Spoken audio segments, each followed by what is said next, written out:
Muito bom dia, vamos lá, começamos esse segundo dia aqui em Caracas, na Venezuela, mas antes vamos falar um pouquinho do mercado como um todo.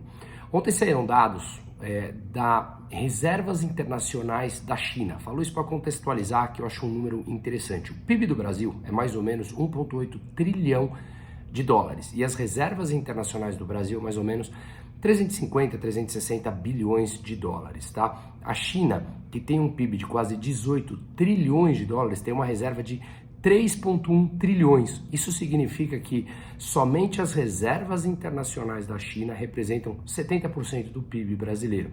Então é um número bastante expressivo, tá?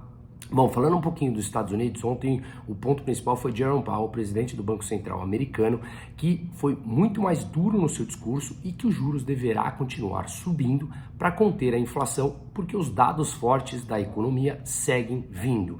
Então, é o que a gente vem falando aqui, os juros terá que subir, porque a inflação ela está praticamente disseminada, muito abaixo do pico, mas muito longe da meta de 2% deles. Isso veio, obviamente, depois de uma década de injeção de trilhões de dólares na economia, como se isso não tivesse consequências. As consequências chegaram. Agora, claro, hoje tem dados do setor privado de emprego, do setor privado nos Estados Unidos, e na sexta-feira o chamado payroll. Se os dados vierem fortes, os juros poderá subir ainda mais do que o mercado espera. Tem gente já esperando juros de acima de 6% nos Estados Unidos e praticamente descartando o tal do pouso suave, e sim fazer um pouso forte, subir os juros, desacelerar a economia, e isso mexe no mundo como um todo, tá? Enquanto isso, aqui no Brasil, o que a gente viu foi que o dólar não rompeu os 5,20, ainda na expectativa de que conversas amigáveis que têm acontecido entre Roberto Campos Neto, presidente do Banco Central, e Haddad, ministro da Fazenda, esses de forma, ao que parece, mais amigável, caminhando para um acordo de um arcabouço fiscal, mercado na expectativa de que o governo sim possa vir a gastar menos ou ser mais responsáveis. Veremos, porque isso deve ser apresentado já nos próximos dias, tá? E enquanto isso, o mercado vai trabalhando, claro que ontem caiu para seguir o restante do mundo, principalmente dos Estados Unidos, que também caiu mais de 1% com o suposto aperto de juros e permanência dos juros mais alto, que afeta não apenas as bolsas locais, mas as bolsas no mundo todo e as moedas de todos os países, né? Agora, os juros americanos, o título de 2 anos dos Estados Unidos, pagou mais de 5% ontem. Isso não acontecia desde 2007.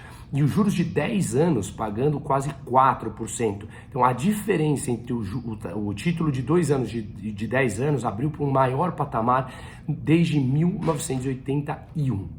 Essa inversão de curva de juros, onde o título com vencimento mais curto acaba pagando mais do que o vencimento com título mais longo, pressupõe sempre ou antecede uma recessão, que é o que eu acho e o que eu venho falando que vai acontecer nos Estados Unidos. Não sabemos, e na Europa, e não sabemos a dimensão disso ou o prazo que essa recessão vai durar, mas há verdadeiros indícios de que a recessão está chegando e o próximo ciclo econômico já está batendo a porta. Tem muitos ativos que se beneficiam e protegem nesse próximo ciclo.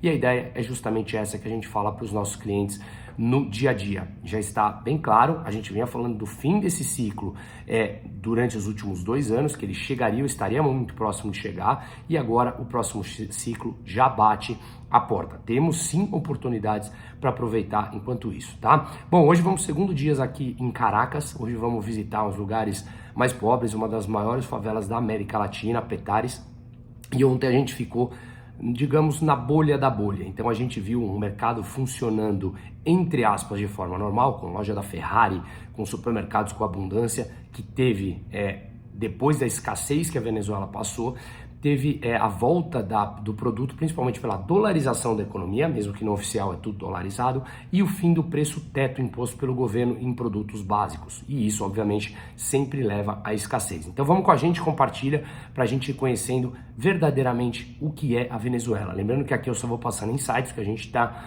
numa produção muito maior de um conteúdo, que obviamente demanda toda uma edição que vai ser postado e divulgado daqui a algum tempo. Mas antes disso, a gente vai dando insights e acompanhando a gente aqui na Venezuela. Um ótimo dia para todo mundo.